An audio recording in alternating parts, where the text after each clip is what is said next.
Doing this on TikTok is my absolute last resort, but I have already gone through all the channels that I know of as a grown-up citizen in a lawful country. So here we are.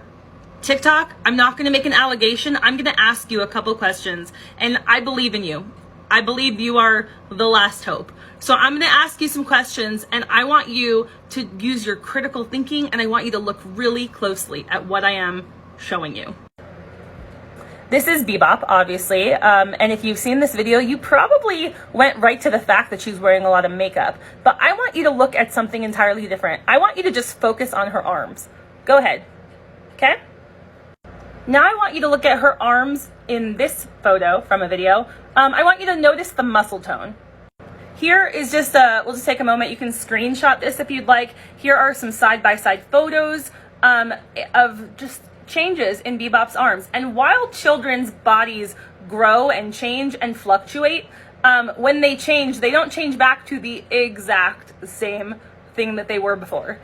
So I just want you can go ahead and do your own research on when these things took place and what I'm talking about. Or I can elaborate further. You can ask me questions if you'd like. Here's a really fun throwback that Bebopandbebe posted recently. I want you to notice how long Bebop's dress is. She is indeed standing. She's not on her knees. You could tell by if you look really closely at where her foot is. Please notice how long her dress is. Now I know dresses do ride up, but I want you to just see that this is not even going to her knees on the same night. That's kind of curious. I understand the filters do a lot, but I want you to take a real close look at what I'm showing you. Please focus in on Bebop's face. Here she is again. Here's another one. If I'm correct, I believe that indentation under the nose is called a philtrum, and you'll notice about that particular distinctive feature, it's really hard to cover up with makeup. Please go ahead and do your own research and check through some videos and see how often you have that come up and how often it looks like that could just not possibly be a feature of the child in the videos. I mean, this little girl is sure doing a really good job at hiding that distinctive facial feature. More. Another look.